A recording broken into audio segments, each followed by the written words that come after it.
तो क्या जो मंडली मौजवान है। तो आज है एपिसोड 3 का एक्सप्लेनेशन। बहुत बढ़िया एपिसोड अब तक चल रहे हैं। अगर आपको डेथ नोट नहीं पता और कुछ भी नहीं पता तो फर्स्ट और सेकंड एपिसोड देख लो। बहुत बढ़िया एक्सप्लेनेशन कर रखा है मैंने, और इतनी अच्छी सीरीज़ मैंने आज तक नहीं देखी है। तो कभी भी मेरे एपिसोड्स जब भी मेरे रेडी हो जाएंगे मैं तुरंत अपलोड कर दूंगा। तो सब्सक्राइब कर दो और बेल नोटिफिकेशन को ऑन कर दो। आप लोग भी देखना चाहते हो। और चीज़ क्या है कि ये पूरी सीरीज़ है ना, वो हिंदी में डब अभी तक नहीं हुई है। जो हुई भी है यूट्यूब पर वो इतनी ज़्यादा मज़ा नहीं आ रही होती है। तो एक्सप्लेन जब कर रहे हैं तो बहुत मज़ा मुझे भी आ रही है और आप लोगों को भी आएगी। तो एपिसोड का नाम है, थर्ड का नाम है कि डीलिंग्स, एक दूसरे को कुछ देना, वैसे नहीं बट डीलिंग्स ऐसा नाम है। पुलिस स्टेशन डिपार्टमेंट में कीरा के बारे में डिस्कशंस हो रही होती है। एक आदमी कहता है कि इन्वेस्टिगेशन से पता चला है कि हार्ट अटैक से मरे हुए जितने भी लोग थे ना, उनकी इन्फॉर्मेशन पब्लिकली अवेलेबल थी और उनके मरने से पहले सब कुछ सब लोग देख सकते थे। और एल की रिक्वेस्ट से सबके मरने का टाइम देखा गया, जो कि वीकडेज मंडे से फ्राइडे होता है ना, वो 4 PM से लेकर रात के 2 AM तक है। 68% लोग जो होते हैं ना, उनकी मौत 8 बजे से रात के 12 बजे के बीच में हुई है। एल कहता है कि शायद हमारा सस्पेक्ट एक स्टूडेंट हो सकता है, और ये टाइमिंग्स जितने भी है वो देख के मैं ये चीज़ बता रहा हूँ। ये जो भी वो एक आइडियल जगह बनाना चाहता है, और ये एक बचपने वाली चीज़ है कि पूरी दुनिया एक जैसी, और वो सबको कहता है कि हमें कोई भी पॉसिबिलिटी नकार देनी नहीं चाहिए। चीफ कहता है कि किसी को कुछ कहना है क्या। मकसूड़ा नाम का है, मतसूड़ा वहाँ नाम का एक बंदा होता है, वहाँ पे काम कर रहा होता है चीफ के साथ ही। वो कहता है कि पिछले कुछ दिनों में क्राइम रेट्स है ना, वो बहुत ज़्यादा, स्पेशली जो जापान है ना हमारा, उसमें बहुत ज़्यादा कम हो गया। एल कहता है कि विक्टिम्स और सबकी आइडेंटिटी कैसे पब्लिक में दिखाई जाती है, इन सब के बारे में मुझे थोड़ी इन्फॉर्मेशन चाहिए आप सबसे। लाइट उसकी छोटी बहन होती है ना, उसको पढ़ाई करवा रहा होता है, और तभी उसके पापा को घर पे आता हुआ दिखाया जाता है। उसके डैड और कोई नहीं, वो चीफ होता है ना, वो ही होता है। वो डिनर करते वक्त सबको उनकी खबर पूछते हैं कि क्या कर रहे हो और क्या नहीं, और वो खुद थोड़े बहुत टेंशन में होते हैं। रियूक कहता है कि तुम्हारे पापा ही पुलिस में है, इसीलिए तुम इतने कॉन्फिडेंट होते हो। लाइट कहता है कि इसलिए ही उनके कंप्यूटर में मैं हैक कर देता हूँ, और उनकी जितनी भी इन्फॉर्मेशन है ना अलग अलग, वो सारी निकलवा लेता हूँ, और इन्वेस्टिगेशन के बारे में भी ट्रैक कर सकता हूँ मैं सारी चीज़ें। लाइट कहता है कि पुलिस को पता लग गया है कि सस्पेक्ट एक स्टूडेंट है।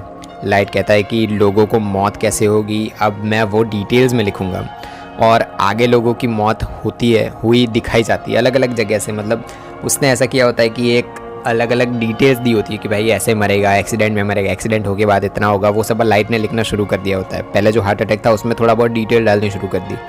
चीफ कहते हैं कि 23 और लोगों की मौत हो चुकी है। एल कहता है कि वो लोगों को हर 1 घंटे के बाद ही क्यों मार रहा है। शायद वो किसी के बहुत ज़्यादा दूर से और अलग अलग चीज़ों से मार सकता है, उसको बिना बताए, और एक ही टाइम पर कैसे मार सकता है, ऐसे सवाल पूछ रहा होता है। एल कहता है कि जब से उसने बताया कि वो स्टूडेंट हो सकता है, तब से लोगों को मरने की स्पीड चेंज हो गई है, और ये सब कुछ तभी हो सकता है जब कीरा के पास पुलिस स्टेशन का एक्सेस हो। जितनी स्टूडेंट के बारे में बात हुई थी वो तो सिर्फ पुलिस स्टेशन में पता है, तो अब टाइमिंग कैसे चेंज हो गई उसके मारने के, कीरा को पता चल चुका है, ऐसा एल बताता है। कीरा करना क्या चाहता है और उसको चाहिए क्या है एंड में, ऐसा एल बोलता है। रियूक कहता है कि तुम्हारे पास पुलिस स्टेशन का एक्सेस है, या ये जान के तुम और जल्दी पकड़े जा सकते हो, उससे अच्छा होता है कि स्टूडेंट वाला है, जो चीज़ तुम पहले कर रहे थे वो ही सही थी।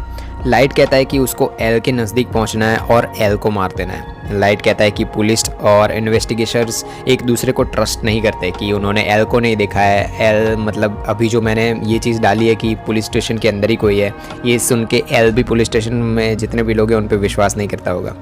लाइट कहता है कि पुलिस और इन्वेस्टिगेशन एक दूसरे पे जो ट्रस्ट नहीं करते, उसी चीज़ का मैं फ़ायदा उठाने वाला हूँ। और जब एल को पता चलेगा कि पुलिस स्टेशन में से कोई और है जो पुलिस स्टेशन के अंदर ही रह के उनके एल का साथ, हमारे लाइट का या फिर कीरा का साथ दे रहा है, तो वो ट्रस्ट नहीं कर पाएगा, और एल पुलिस को इन्वेस्टिगेशन करेगा और पुलिस एल को, वो एक दूसरे में फंसे रह जाएंगे।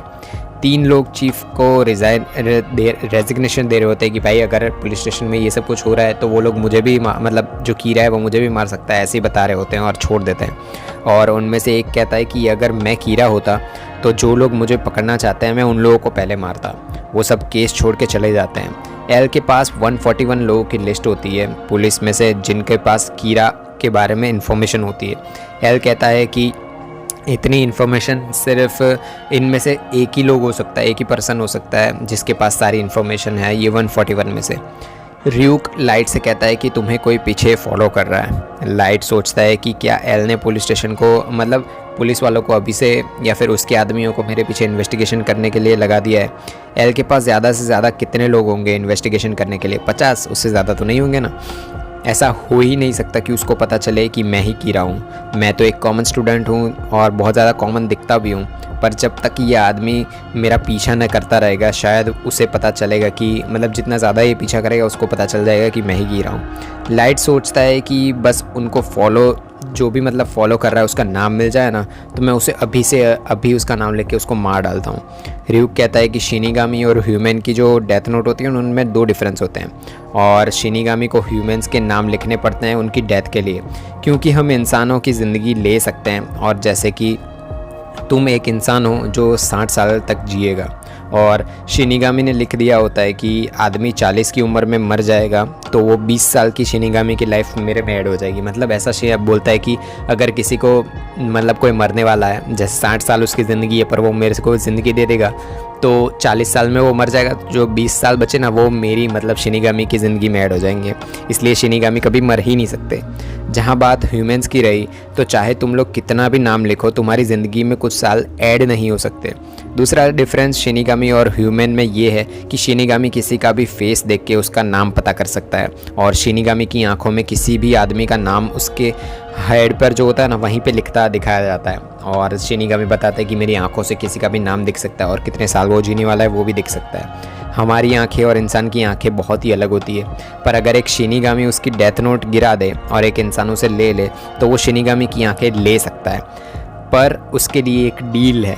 शिनिगामी की आंखों में मतलब जो आँख है वो अगर आदमी को चाहिए तो उसकी ज़िंदगी आधी देनी पड़ेगी। मतलब अगर किसी की ज़िंदगी 50 साल की है कि वो 50 साल के बाद मरने वाला है, तो जैसे ही वो मेरे साथ डील करेगा, शिनिगामी के साथ डील करेगा शिनिगामी की आंखों के लिए, तो उसकी ज़िंदगी तुरंत 25 ईयर्स की हो जाएगी।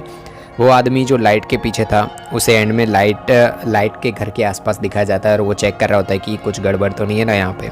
तो आगे बहुत बढ़िया चीज़ें होने वाली है कि कैसे अपनी ज़िंदगी आधी देगा नहीं देगा, शिनिगामी के साथ क्या होगा। तो बेल नोटिफिकेशन तो गलती से भी ऑफ मत करना, ऑन कर दो, ठीक है, ऑल पे दबा दो। तो मिलते हैं नेक्स्ट एपिसोड में, बाय।